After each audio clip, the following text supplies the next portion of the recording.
Hey guys welcome, this is boy Vinay Pratap. आज इस video में हम देखेंगे कि यार क्लास 11th के बच्चों के लिए फिजिक्स में मोस्ट इंपॉर्टेंट डेरिवेशंस कौन से हैं। यार देखो, एग्ज़ाम नज़दीक आ रहे हैं। होप कि आपकी तैयारी अच्छी चल रही है। अगर अच्छी नहीं चल रही है तो भाई तैयारी करनी शुरू कर दो।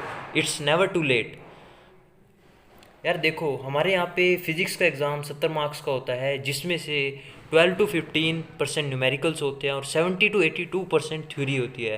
यार थ्योरी में हमारे पास कुछ थ्योरी के क्वेश्चन होते हैं, जैसे डेफिनेशंस हो गई, और हमारे पास मोस्टली डेरिवेशंस होती हैं। यार डेरिवेशन यार मोस्ट इंपॉर्टेंट होती है, फिजिक्स में हर एग्ज़ाम में आती है। और इस वीडियो में जो मैं आपको डेरिवेशंस बताऊंगा, ये कुछ डेरिवेशन लिखी है मैंने, सारी डेरिवेशन नहीं लिखी हैं। जो इम्पोर्टेंट थी, मोस्ट इम्पोर्टेंट थी, वही लिखी हैं। और यार आपके एग्ज़ाम में भी इनमें से एक डेरिवेशन, एक क्या यार ज़्यादा भी आ सकती हैं, हर चैप्टर में से भी आ सकती है, क्योंकि यार ये इतनी इंपॉर्टेंट होती है, हर एग्ज़ाम में आती है। क्योंकि फिर एक अच्छा टीचर होता है, वो इनमें से डेरिवेशन जरूर डालेगा। ठीक है ना यार। तो यार देखो, हमारे पास आता है सबसे पहला चैप्टर, वो होता है यूनिट्स एंड डायमेंशंस। तो यार उस चैप्टर में कोई मोस्ट डेरिवेशन तो नहीं है उस चैप्टर में, बस यूनिट्स कैसे निकालते हैं, डायमेंशन कैसे निकालते हैं, वो है। तो यार उस चैप्टर को हम छोड़ देते हैं। उसके बाद जो चैप्टर आता है वो आता है motion in a straight line. इसमें सबसे पहली डेरिवेशन आती है यार, derivation of equation of motion. जो हमारे पास 3 इक्वेशन ऑफ मोशन होती है, कौन कौन सी? v is to u plus a t, v square minus u square is to 2as, s is to u t plus half a t square. इसमें बस यही आ सकता है। मेरे को लगा कि बस ये थोड़ी ज़्यादा इंपॉर्टेंट है, इसलिए मैंने इसको ही लिखा। उसके बाद जो चैप्टर आता है वो है मोशन इन अ प्लेन। अब देखो यार, इसके अंदर मोस्ट इंपॉर्टेंट जो टॉपिक है वो है प्रोजेक्टाइल मोशन। अब यार प्रोजेक्टाइल मोशन दो तरह का हो सकता है, हॉरिजॉन्टल हो सकता है और वर्टिकल प्रोजेक्टाइल होता है, जिसमें कि हमें क्या निकालना पड़ता है? Maximum height of projectile, time period, horizontal range, maximum range. ये हमें 4 चीज़ें निकालनी होती है। ये चीज़ें ज़रूर आपको आनी चाहिए। उसके बाद आता है यार लॉज ऑफ मोशन। पहली डेरिवेशन है जो इसमें वो है कनेक्टेड मोशन पुली। जो पुली के क्वेश्चन होते हैं, जिसमें कि हम tension T is two 2m1m2 upon m1 plus m2 into G, इसको हम डिराइव करते हैं। ओके। सेकंड आता है हमारे पास force required to push a lawn roller. कितनी फोर्स चाहिए होती है। थर्ड है यहाँ पर motion of a car on a bank road, one of the most important derivation in physics. ये डेरिवेशन यार हमारे उसमें भी आई थी एग्जाम में। थोड़ी बड़ी डेरिवेशन है, बट इम्पोर्टेंट है, 5 मार्क्स में ही आती है। और इनमें से यार दोनों दोनों मार्क्स में डेरिवेशन आएंगी, 5 मार्क्स में भी आएंगी और 3 मार्क्स में भी। ओके। उसके बाद आता है यार वर्टिकल सर्कल। जब भी आप अपने नोट्स उठा के देखोगे तो आपको ये वहाँ पर डेरिवेशन जरूर मिलेंगे, आपके टीचर ने करवाई होगी। अगर आपको ये नहीं मिल रही हैं तो आप इसी चैनल पर मैं आगे वीडियो डालूंगा, आप उन वीडियोस को देख सकते हो।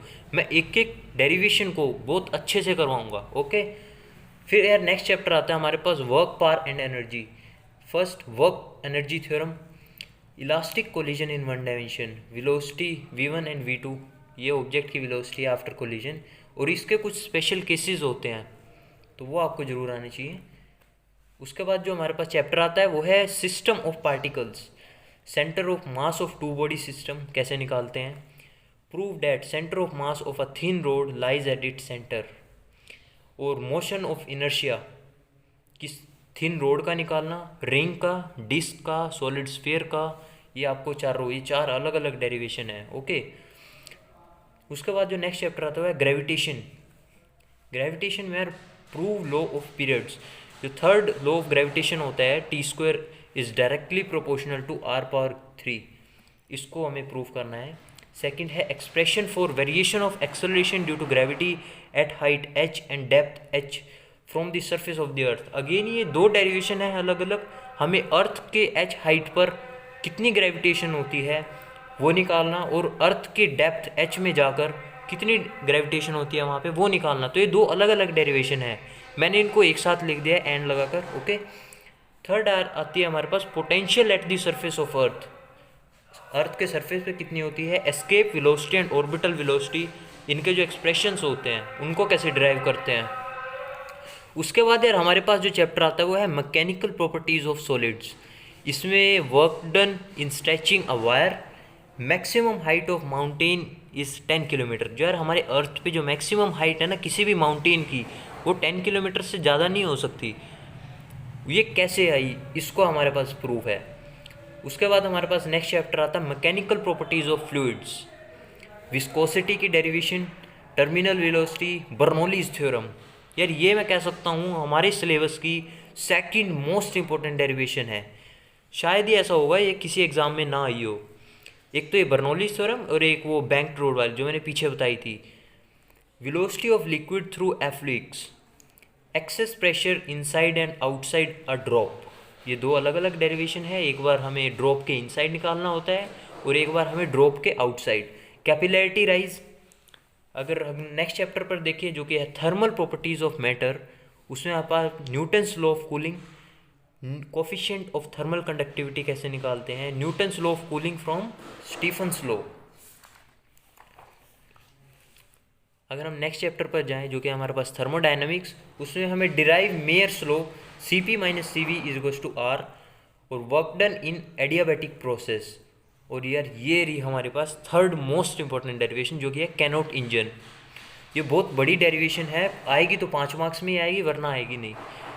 3 डेरिवेशन मैंने आपको बता दी, एक बैंक रोड की और एक अभी जो मैंने पीछे बताई आपको, ये कौन सी, ये Bernoulli's theorem, and third one is this cannot engine. यार इन 3 में से हमेशा एक ना एक डेरिवेशन एग्जाम में देखी जाती है 5 मार्क्स में। उसके बाद जो हमारे पास चैप्टर आता है वो की है ओसिलेशंस। इसमें हमारे पास जो डेरिवेशंस आती है वो है velocity in terms of displacement, total energy of SHM, इसका along with this graph, time period of SHM, and जो एक और चैप्टर है जो कि काइनेटिक थ्योरी ऑफ गैसेस। इसमें हमें ड्राइव करना होता है कि pressure of gas using kinetic theory. ये इतनी इंपॉर्टेंट नहीं है पर यार एक ही डेरिवेशन है इस चैप्टर में, तो यार कर लेना चाहिए इसको। उसके बाद जो हमारे पास शायद लास्ट चैप्टर है हमारे सिलेबस का जो कि है wave, interference of waves, two waves, expression for number of beats per second कितनी होती है, और डॉपलर इफेक्ट। यार मेरे को हमारे फिजिक्स सिलेबस में से यही कुछ इंपॉर्टेंट डेरिवेशंस है जो मेरे को लगी आपको बतानी चाहिए। यार देखो इनको तो पक्का कर लेना, अगर आपको ये आती हैं तो आप थोड़ी और इन पे न्यूमेरिकल्स ट्राई कर सकते हैं अलग अलग बुक से, ये तो मस्ट है, ये आपको करके ही जानी है। अगर ये आती हैं तो आप वेल एंड गुड, आप कुछ और ट्राई कर सकते हैं। थैंक्स फॉर वॉचिंग, तब तक के लिए इतना ही। See ya, have a good day, bye bye, take care.